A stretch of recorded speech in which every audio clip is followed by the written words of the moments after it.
함께 나눌 말씀의 제목은 선택의 순간이라는 제목을 가지고 하나님 말씀 나누겠습니다.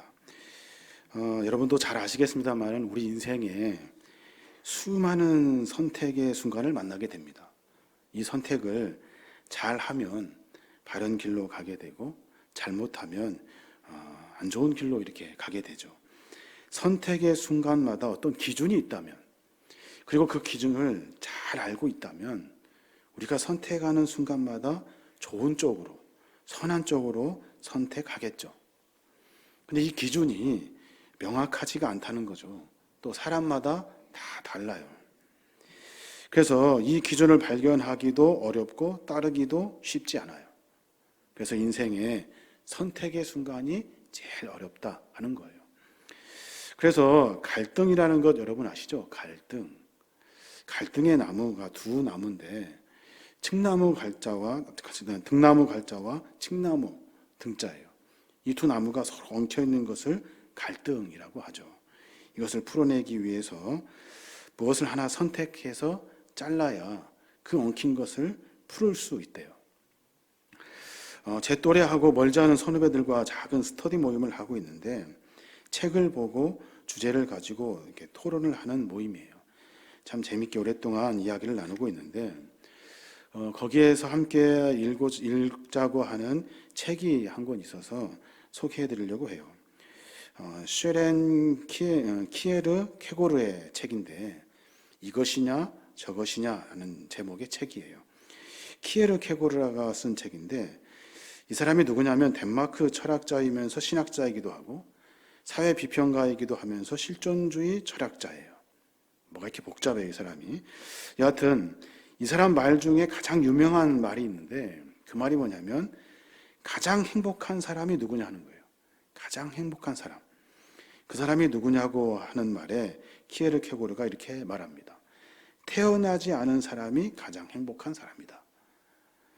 그러니까 사람이 살면서 행복은 매번 쫓으며 살아가지만 진정한 행복을 찾기가 쉽지 않다, 불가능하다 하는 이야기를 하고 있어요.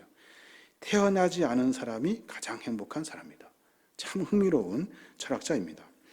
그분의 작품 중에 이것이냐 저것이냐라는 책이 있는데 그 책 역시 선택의 순간에 만나게 되는 인간의 고민들을 이야기하고 있어요.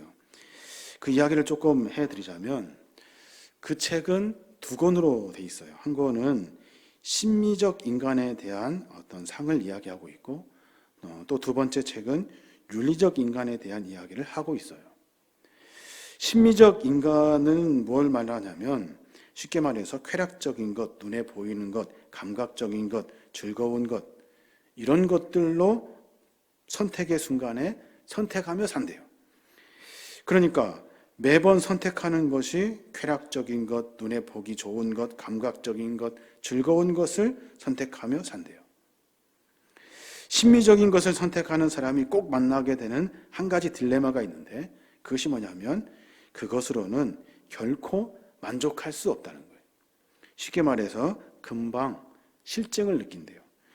내가 쾌락을 추구하고 여러 가지 감각적인 것을 추구하지만 당황스러울 정도로 너무나도 빠르게 한계를 느끼고 실증을 느낀다는 거예요.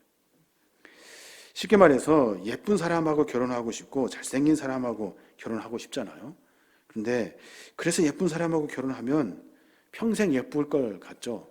근데 다 얼굴이 나이가 들면 쭈글쭈글해지고 예쁜 것도 그때뿐이라는 거예요. 비단 그것밖에 없습니까? 의식주의 문제에서도 마찬가지예요. 심미적인 것들로 선택하며 인생을 살아요. 가장 맛있는 거 먹으려고 사람들이 늘 애를 쓰죠. 소고기가 맛있다고 해서 막 먹어요. 근데 그것도 계속 먹으면 금방 질려요. 옷도 안 사 입으면 막 미칠 것 같죠? 근데 그 옷 사 입으면 그것도 한철뿐이에요.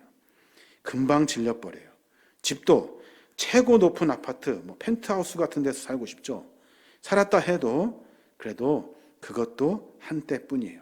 막 커튼 열면 창밖으로 보이는 멋진 풍경이 늘 마음을 흡족하게 할 것 같죠? 그것도 한계가 있어요. 금방 질린다는 거예요. 결국에 심미적인 쾌락은 생각보다 빨리 그 한계에 도달하게 된다는 거예요. 키에르케고르는 그것을 권태, 지겨움 이렇게 말해요.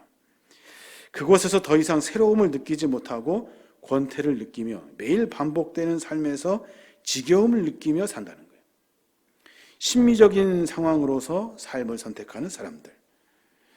여러분의 선택 기준은 어떻습니까? 심미적인 것이 있다 한다면 아마 금방 권태와 지겨움을 느끼게 될 거예요. 그때 사람들이 비로소 다음 단계로 도약하게 된대요. 그 다음 단계가 뭐냐면 윤리적인 단계래요. 예를 들어서 그런 거예요. 맨날 기분이 좋아지는 컴퓨터 게임을 하는 아이가 있어요. 근데 그 아이가 어느 날 갑자기 한참 하다가 지겨움과 권태를 느끼게 됩니다. 그러면서 키보드를 탁 집어던지고 재미없네. 이제 놀 만큼 놀았으니 이제 공부해야지 하면서 공부를 하는 거예요. 공부가 하는 것이 자기에게 맞는 일이니까, 내가 하는 윤리적으로 옳은 일이니까 그것을 선택하는 거예요. 대부분 아마 40, 50대 사람들이 이 단계의 삶을 살고 있대요. 젊었을 때는 좀 껌 좀 씹고 침도 뱉고 놀러 다니기도 하고 이렇게 사는 사람들이 어느 순간 마음을 잡습니다. 내가 이렇게 살면 안 되지. 내가 정신 차려야지. 공부도 하고 직장도 얻고 결혼도 합니다. 그러면서 자녀도 키워야 되고 내가 놀러 다니는 것보다 자녀를 위해서 뭔가 정신 차리고 열심히 살아야지 하면서 윤리적 단계에 들어가게 된다는 거예요. 중년들이 대부분 이렇게 산대요. 심미적 단계를 느꼈던 젊은 때를 지나서 윤리적 단계를 살고 있다는 거예요. 마찬가지로 윤리적 단계도 역시 한계를 느낀다는 거예요. 잘 들어보십시오. 아무리 노력해도 자기보다 앞서가는 사람들이 있고, 아무리 잠을 줄이고 열심히 일해도 오르는 집값을 따라가기가 어렵고, 열심히 살아도 사회에서 나는 이렇게 맨날 한참 뒤처지는 것 같이 보인다는 거예요. 쾌락에서 느꼈던 지겨움과 한계를 윤리적 차원에서도 경험하게 되는 거예요. 무엇으로 경험하게 되냐면 절망으로. 내가 열심히 해도 뭔가 안 되는 건 안 되는구나. 그래서 매번 사람들이 생사를 고민하게 되고 가족에게 편지 한 장 써놓고 어디론가 훌쩍 떠나버리기도 하고, 일을 악물고 버티다가 번아웃 되기도 하고, 이것도 사치라고 생각해서 더 열심히 일합니다. 더 열심히. 그러다가 젊을 때 병을 얻어서 쓸쓸히 생을 마감하기도 하죠. 절망의 상황을 만나게 돼요. 키에르케고르의 이 책에 보면 이것이냐 저것이냐 이 두 권의 책이 인생을 어떻게 살 건가 하는 답을 제시해 주지는 않아요. 그냥 과정만 얘기한다고요. 그 사람이 쓴 다음 책이 있는데 인생의 길의 여러 단계라는 그런 책이 있어요. 그 책의 다음 단계를 이야기해요. 윤리적 단계의 다음. 그 다음이 뭐냐면, 절망 가운데 만나는 그 다음이 뭐냐면 종교적 선택이라는 거예요. 종교적 선택. 윤리적 단계에서 만난 처절한 자기 삶에 대한 절망, 어떻게 살아야 할지 모르는 자기 능력에 대한 한계, 이 상황에서 느끼는 절망의 순간에 오히려 사람들은 종교적 단계로 도약하게 되는 어떤 기회를 만나게 된다는 거예요. 사람이 죽을 만큼 자기 존재가 다 무너지는 절망의 단계에 이르렀을 때, 그때 사람이 어떤 생각이 드냐면 그제서야 하나님이 생각나고 하나님을 찾게 된다는 거예요. 종교적 인간으로 바뀔 수 있는 기회가 된다는 거예요. 그래서 그 책에서 정말 우리에게 그런 도전을 주는 글을 써요. 뭐라고 썼냐면 이렇게 말해요. 최선을 다해서 절망해라. 너에게 희망이 실오라기 올 만큼도 없다는 것을 기억하며 너에게 걸었던 모든 기대에 절망해라. 너의 존재가 다 사라질 만큼 너에 대해 절망해라. 절망해라는 거예요. 절망해라. 너는 안 돼. 절망해라. 그때 하나님을 만나게 된다는 거예요. 그의 표현대로 하자면 자기에 대한 처절한 절망이 있을 때 사람은 신 앞에 홀로 서게 된다는 거예요. 자기 자신에게 절망할 줄 아는 사람이 비로소 전능자가 필요하다는 것을 알게 된다는 거예요. 그렇게 본다면 우리의 삶에서 절망적인 것이 무조건 부정적인 것은 아닌 것 같아요. 그래서 그런가요? 성경은 우리에게 그렇게 가르쳐 주죠. 고난이 내게 유익이다 라고 말해요. 참 이해할 수 없는 말이지만 고난이 어쩌면 내가 다시 시작할 수 있는, 은혜를 만날 수 있는 기회다 라고 설명해 주고 있다는 거예요. 내 힘으로 막 살 때는 옆에 있는 사람 보이지도 않고 위에 하나님도 보이지도 않고 그냥 살면 될 것 같아서 그냥 살아요. 실패가 찾아오고 절망이 찾아오고 아무것도 안 돼서 결국에 넘어져 버리고 말아요. 그렇게 끝난 줄 알았는데 넘어질 때 보이는 것이 있는데 그것이 하나님이더라는 거예요. 내 절망 끝에 비로소 소망의 하나님이 보이는 거예요. 그럼 인생의 선택의 순간에 심리적인 선택을 하며 사는 사람들은 권태와 지루함을 느껴요. 윤리적인 선택을 하며 사람들은 절망을 느끼게 돼요. 그러나 종교적인 선택을 하며 사는 사람들은 새로운 인생을 살게 되더라는 거예요. 매번 선택의 기로에 섰을 때 우리가 어떤 선택을 하며 살아야 하냐는 거예요. 내가 보기 좋은 것, 내가 취하기 좋은 것, 내 기분에 따라 만나고 싶은 것들, 이런 심리적인 선택으로 삶을 결정한다면 금방 권태기와 지루함을 느끼게 될 거예요. 아, 이렇게 살아야지, 정신 차리고 내가 뭔가 열심히 윤리적으로 바른 것을 선택하며 살아야지 하면서 살아요. 그러면 그것도 금방 절망을 만나게 된다는 거예요. 해도 끝이 없어요. 그러니까 우리가 선택의 순간에 어떻게 선택해야 돼요? 종교적인 선택을 먼저 해야 돼요. 어떤 선택의 순간이 있을 때 그때 종교적인 선택, 하나님이라면 어떻게 하실까? 십자가라면 십자가의 사랑을 내가 어떻게 실천할 수 있을까? 예수님은 나에게 뭐라고 말씀하셨는가? 말씀을 통해서 성경은 뭐라 하는지 그 선택의 순간에 종교적인 선택을 하며 살아가는 거예요. 그러니까 선택은 늘 십자가 쪽으로 하는 거예요. 그게 인생이 성공할 수 있는 방법이라는 거예요. 여러분의 인생에 절망이 왔을 때 세상으로 선택하면 소망이 없습니다. 세상의 것으로 선택하면 절망할 수밖에 없습니다. 그러나 십자가 쪽으로 선택하면 다시 일어설 수 있어요. 다시 새로움을 얻을 수 있어요. 내가 죽을 것인가 아니면 살 것인가 하는 이 윤리적 한계에 부딪혀서 허덕이다가 이제 뭘 하고 살아야 될지 모를 때 그때 종교적 선택, 즉 하나님 쪽으로 내가 선택을 할 때 그때 우리의 새로운 인생의 지평이 열리게 되는 거예요. 오늘 선택에 대한 이야기를 해보고 있습니다. 어떻게 선택할 것인가? 그 기준이 명확하면 우리는 늘 하나님의 은혜를 만나게 되어 있어요. 오늘 전도서는 그 이야기를 하고 있어요. 네가 선택의 순간에 만날 때 1초도 고민하지 말고 이렇게 선택하래요. 1초도 고민하지 말고 이렇게 선택하라. 전도서가 말하는 선택의 순간에 결정해야 될 일들 몇 가지를 소개해주고 있어요. 그 이야기를 함께 나누려고 해요. 사랑하는 여러분, 좋은 기름보다 좋은 이름을 선택하래요. 무슨 말이에요? 전도서 7장 1절에 보면 좋은 이름이 좋은 기름보다 낫고 라고 말해요. 세상에는 두 종류의 사람이 있대요. 죽을 때 기름을 남기고 죽는 사람이 있고 이름을 남기고 죽는 사람이 있대요. 여기서 말하는 기름은 뭐예요? 기름은 부귀영화를 말해요. 많은 것, 재물들, 좋은 것들, 화려한 것들, 이런 것들을 말해요. 너 이름 남기고 죽을래? 기름 남기고 죽을래? 라고 물을 때 망설이지 말고 이름을 남기겠습니다 라고 말하라는 거예요.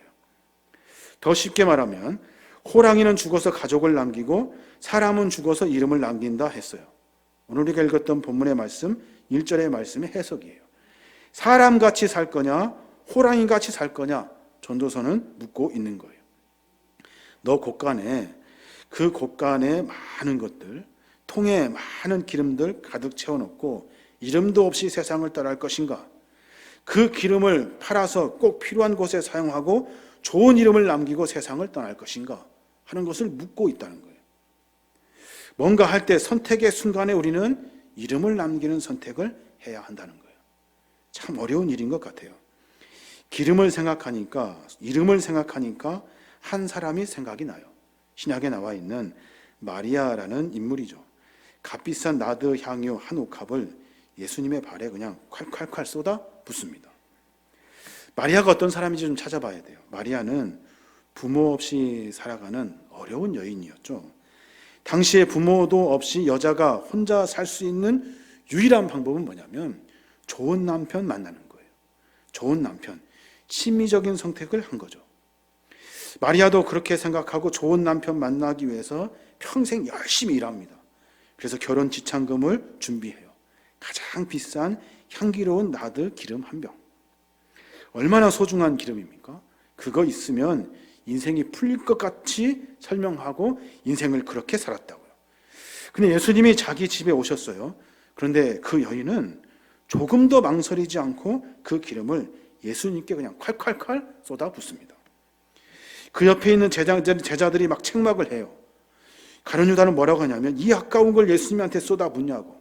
이거 팔으면 300데나리오쯤 나올 텐데 이거 팔아서 가난한 사람에게 주지 왜 예수님 발에 아깝게 그걸 다 쏟아 붓냐고. 이렇게 참으로 논리적으로 이야기를 해요.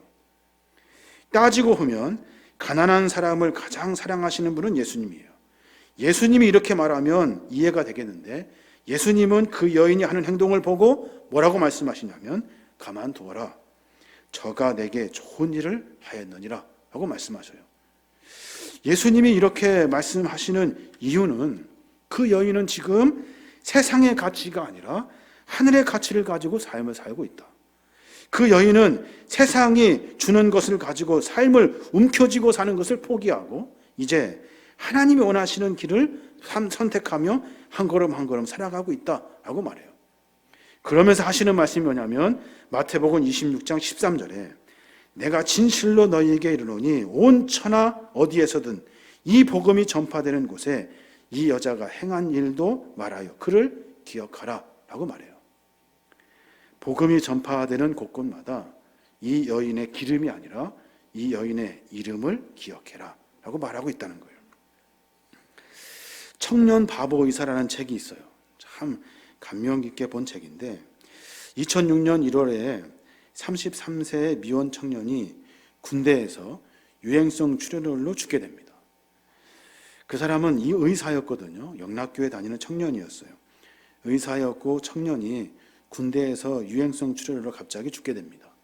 아내도 없고 식구도 없고 뭐 아무도 없잖아요. 장례식에 몇 명이나 왔겠어요. 기껏해야 부모님 오셨을 거고 청년 회원들 몇 명, 지인들 몇 명 왔겠죠.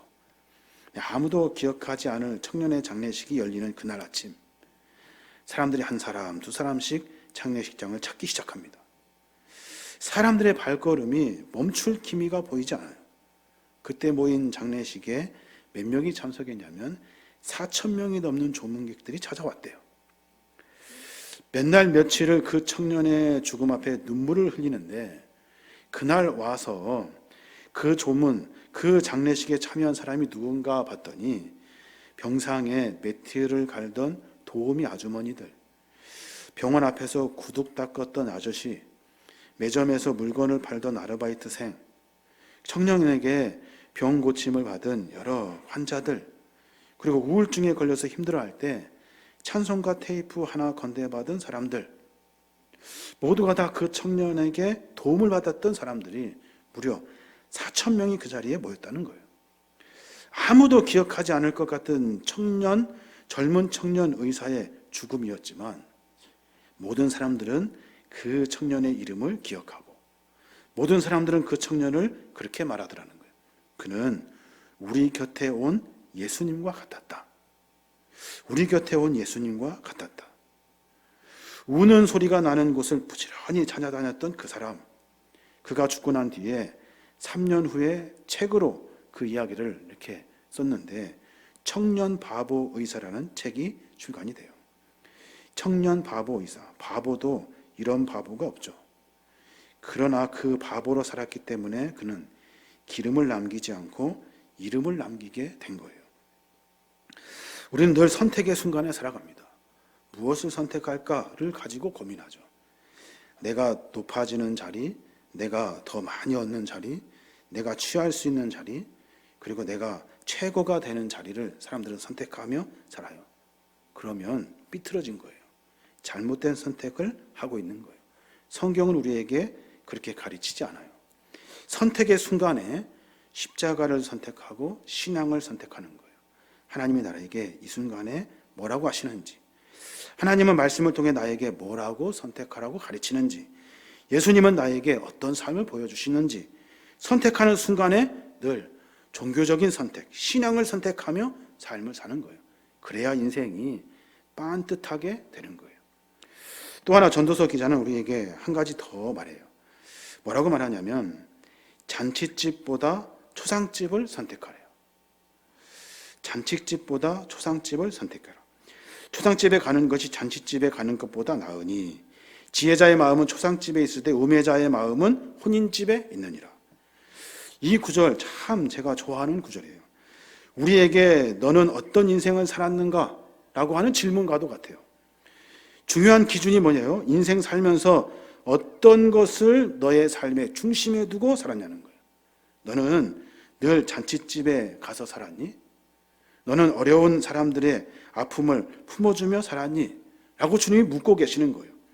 내가 슬픔 가운데 있는 사람, 절망 가운데 있는 사람, 병들고 아픈 사람들 더 많이 돌보고 살았는가? 아니면 박수 쳐주고 칭찬받고 온종일 웃다가 즐거운 곳만 쫓아다니며 살았는가? 너희 인생의 가치는 뭐니? 라고 주님이 묻는 거예요. 이것을 전도자는 대표 봉사로 초상집과 잔치집으로 비유하고 있어요. 만약 오늘 두 집을 찾아갈 일이 있어요. 시간이 있으면 아침에 가고 저녁에 가면 되겠죠. 한 곳만 가야 한다면 어디를 갈 거냐? 여러분의 가치는 어디에 있냐? 하는 것을 묻고 있는 거예요.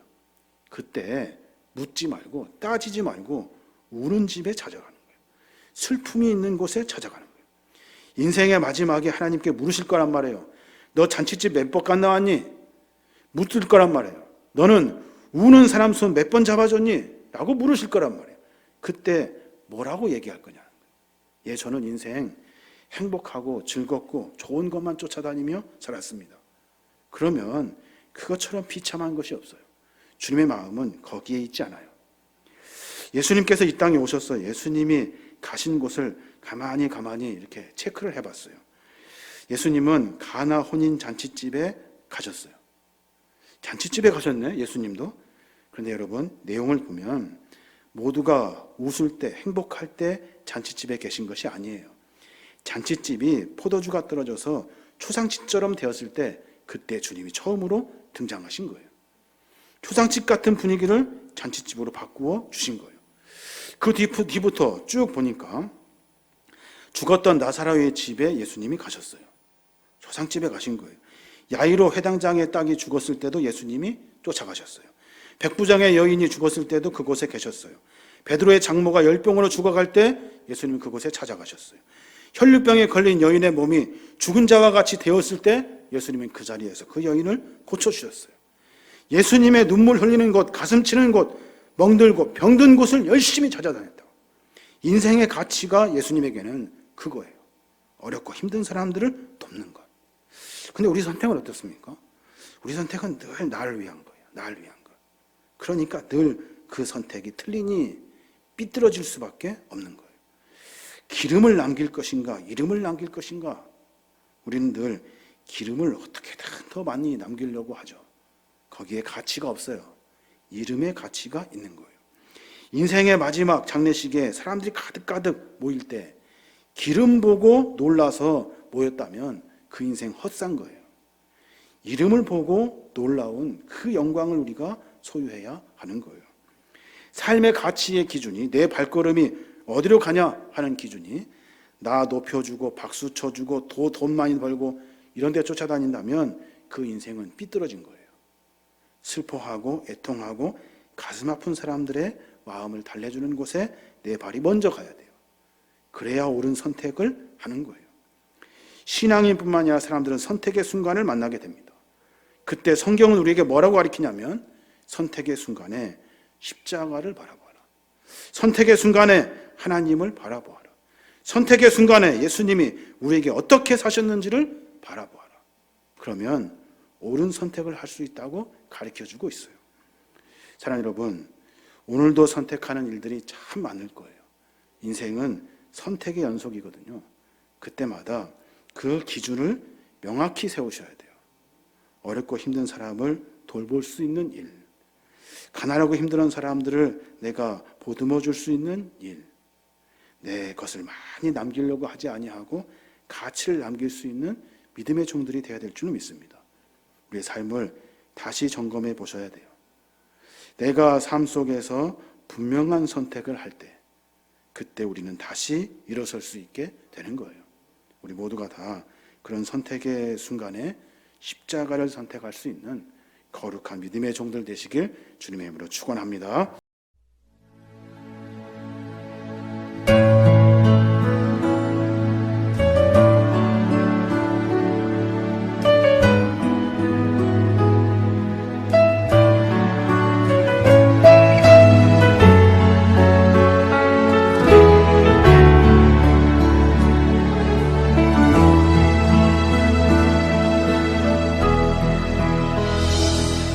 하나님의 사랑을 사모하는 자, 하나님의 평안을 바라보는 자, 너의 모든 것 창조하신 우리 주님이 너를 얼마나 사랑하시는지